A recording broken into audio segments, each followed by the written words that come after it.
All right, so diving in today, we're looking at Juan Ramon Segundo Meza, Mm-hmm.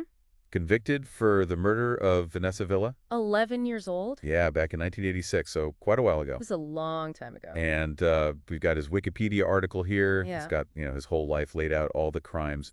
And Legal proceedings? yeah, the legal proceedings, the whole 9 yards. Absolutely. So I guess what we're trying to do here is really like get inside this case, Yeah. not just like the who and the what, but, The why. the why, like what makes this so fascinating. Exactly. And we'll even get into how, like, science kind of played a role Oh, in absolutely. bringing, delayed justice in this case. This is a case that really, spans decades, and in a way, it's kind of a reflection of how criminal justice itself has evolved Right. from the old school detective work to, forensic science and all that. Yeah, exactly. Like, think about it. Mm-hmm. We've got this note that Vanessa left before her death, Yeah. basically saying, like, take me away. Yeah. So, hinting at maybe some troubles at home. Right. And then get this.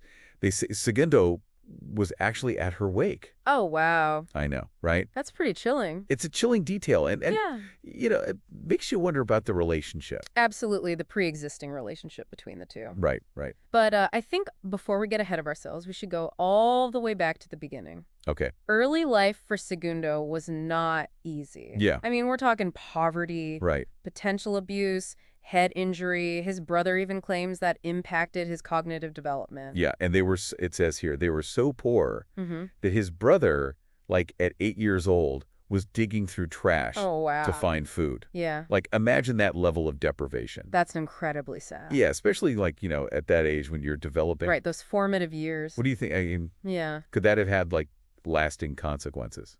Well, I mean, there's tons of research on the psychological impacts of childhood trauma, right? Mm-hmm. And studies have linked these experiences. I mean, we're talking cognitive impairments, Yeah. emotional dysregulation, and even, increased risk of criminal behavior. Right. So, I mean, it's not a direct link, obviously, Yeah. but it's definitely something to think about. It makes you wonder about how those early years really shape a person. Yeah, for sure. It's one thing to grow up in a loving environment, and it's another to grow up Mm-hmm. where you're not even getting your basic needs met. Right, and there's instability and possibly even abuse. Yeah. Right, exactly. And on top of all that, Yeah. we've got this potential head injury. Yeah, we can't really speculate on how bad it was. Right. But research suggests that, traumatic brain injuries, especially as a child, Yeah. they can have a huge impact on how you think, your impulses, even personality. So we're starting to see like Yeah. a more complex picture of who Juan Segundo is. Exactly. It's not just black and white, Right. It's more nuanced than that. Now, what about Vanessa Villa? Mm-hmm. She's the victim here, 11 years old. Right. And you mentioned that note she left Oh, yeah. asking to be taken away. It's heartbreaking. It is. And Yeah. what can we even like read into that? Well, it gives us a tiny glimpse into her world, right? Right. There might have been more going on than we know. Yeah. Maybe she didn't feel safe or happy at home. It's just tragic. It is, and unfortunately, we only have that one note. Right. So many unanswered questions. And the Wikipedia article says that on the day of the murder, she had just gotten back from the flea market where she worked. And her family just stepped out for a little bit. Yeah, And that's when Segundo allegedly broke in. it's disturbing. And then, remember, he was at her wake? Oh, yeah. Like, imagine. Yeah. Imagine being the family, dealing with that grief, Oh, yeah. and then having him there. Yeah, it's almost too much to think about. And it does suggest that, maybe they knew each other? Yeah, it wasn't just Right. Like it was I don't know, more planned, It's more targeted. Yeah, more targeted, more personal. Yeah, definitely a possibility. And as we go through this, we're going to see that, unfortunately, this wasn't a one-time thing. No, it wasn't an isolated incident. There's a whole pattern of criminal behavior here. And unfortunately, that's something we see a lot in these kinds of cases. Yeah, and I think exploring that, how things escalated, Mm-hmm. that's going to help us understand, like, Yeah, what led him down this path. right. What forces might have been at play. So we're talking about, Vanessa's death. And it wasn't just like a one-off thing. Right, there was a history there. Yeah, there was a pattern Yeah. of offenses even before that. The Wikipedia article mentions a few incidents that Okay. are pretty disturbing. So, like in 1987, Yeah. there was a burglary conviction, Mhm. and he assaulted a woman in her home. Okay. Then a few years later, in 1990, Yeah. he breaks into another woman's home Yeah. naked and tries to choke her. Whoa, whoa, whoa, hold on. Yeah. That naked break-in? Like, Yeah. that seems like a whole other... It's definitely an escalation. Yeah, like it's not just property crime anymore. Right. It's getting more violent. Right, and like sexually aggressive? You're seeing a lack of impulse control. Yeah. Maybe a blurring of those boundaries. Yeah. Disregard for others' safety. Yeah. And it didn't end there. No, it didn't. Years later, DNA technology comes into play. Yeah, that's where science really makes a difference. And they connect them to 3 cold cases. 3, that's right. So it's not just Vanessa. Talk Melissa the Ditto, Yeah. 1994. Frances Williams, also 94. Okay. She was a convicted prostitute. Mhm. And Maria Reina Navarro, 95. It's amazing how, like, Yeah. these cases that were just cold, suddenly Solved. they have answers. Yeah, because of DNA. And it says here, the CODIS database. Right. That's what linked his DNA. To Vanessa's murder. Yeah, but like 20 years later? It was a long time. So can you, Yeah. explain that, the CODIS thing? Yeah, so CODIS, it stands for Combined DNA Index System. Okay. Basically, it's this big national database. Gotcha. They've got DNA profiles from crime scenes, convicted offenders, even missing persons. So, like, they had his DNA, Yeah, but, like, no one to match it to? not until much later. Right. And When they finally got his DNA, probably from another arrest or something, it popped up in the system, matched for Vanessa's case. that's what reopened the investigation. Exactly. It led to his arrest in 2005. It's crazy how science can do that. It's pretty remarkable. Like, bring back these cases that we thought were gone, Yeah. but his arrest was just the beginning, right? Oh, yeah. The legal process is long. Especially with something like this. Especially when the death penalty's on the table.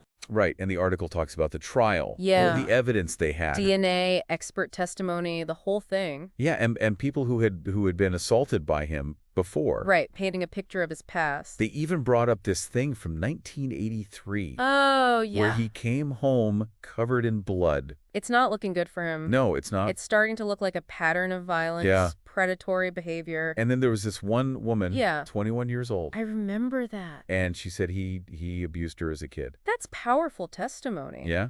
It's hard to argue with that. And what about the defense?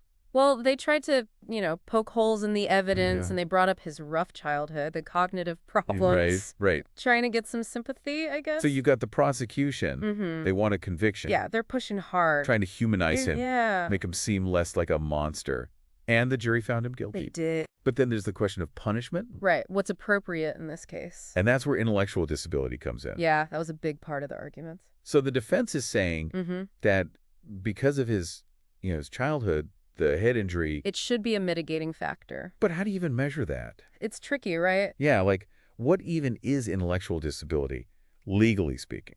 You have to look at their cognitive abilities. Okay. How they function in everyday life. Mm-hmm. And when those problems started. And that definition, has it always been the same? No, it's changed over time. Oh, really? Yeah. We know more now about how brains work. Yeah. And that's had a big impact on legal cases. Especially death penalty cases. Oh, absolutely. So what happened with Segundo? Well, the Texas courts, they upheld the death sentence at first. Oh, wow. Didn't seem to care much about the disability arguments. But then there was a stay of execution. Yeah, just days before. No way. It was wild. What happened? Texas Court of Criminal Appeals stepped in. Okay. They were worried about how Texas assesses intellectual disability. So they were saying that, Basically, yeah, the methods they used on Segundo were maybe outdated. wow, that's a big deal. It was a huge challenge to the system. So what happened next? Did things just keep going, or did that change things? That stay of execution, I mean, Yeah. it really feels like it became bigger than just him, Right, like, It was like Texas had to take a second look Yeah. at how they were handling intellectual disability in the well, law. a much needed pause, like, Yeah. okay, let's rethink this. Look at the science. Because what they were doing before Mhm. maybe wasn't fair, wasn't accurate anymore. The court was basically admitting Yeah, that the old ways of evaluating intellectual disability, right. they weren't good enough. So after the stay, what happened? Well, there was a lot of legal back and forth, but then in 2022, a big decision, Okay. the Texas Court of Criminal Appeals, Mm-hmm. they resentenced him Two. life in prison. Wow. So no more death penalty. Nope, off the table. Dude, no. Acknowledge that based on the latest standards, Mm-hmm. from the American Psychiatric Association, all those big groups. Okay. He was intellectually disabled. See, that means... He couldn't get the death penalty. Wow, so much had changed in just a few years. It's a big shift. But does that mean he's free now? Not exactly. He's still serving life. Okay. And here's the thing. He's eligible for parole in 2026. Hold on. So you're saying Mm-hmm. this guy, convicted of multiple murders, Yeah, including a child, I know.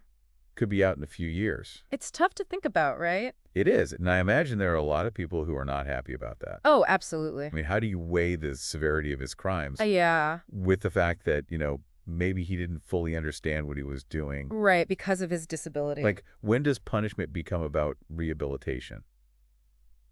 It's a tough question. And how do you even know if someone's still a danger? Yeah, there are no easy answers here. This whole case, it really shows you Mm-hmm. how complicated things can get. Yeah. You can't just apply these simple rules Right, black and white. to people, to their behavior, to their minds. It's all very nuanced. And it's not just theoretical. No. This is real life, real For consequences. Segundo, for the families. Yeah, the victim's family. They're still dealing with the pain of what happened. And now they have to think about him maybe getting out. It's a lot to process. This is why we do this, right? Yeah. These deep dives, to really think critically, to talk about these tough issues. To remember that even the cases that seem simple, Mm-hmm. they usually have more to them than meets the eye. I'm left with this feeling of Yeah. how complicated it all is. It is the legal stuff, the science, the moral questions, the human stories. And I hope our listeners, they're walking away with Yeah. a better understanding of all this. A more informed perspective. That's the goal. It reminds you that justice, it's not just an endpoint. No, it's a process. Yeah, and we need to keep talking about these things, adapting, finding solutions. Solutions that hold people accountable, but also, Yeah. help society heal. We've got to think about everyone involved. Absolutely. It's not just about one person. Well, that about wraps it up for our deep dive into the Juan Segundo case. Yeah, it was a heavy one. It was, and this is why we do these shows. To get people thinking, talking. Yeah, and to remind everyone. Always more to learn. Exactly. So until next time, keep diving deep. Keep those minds curious.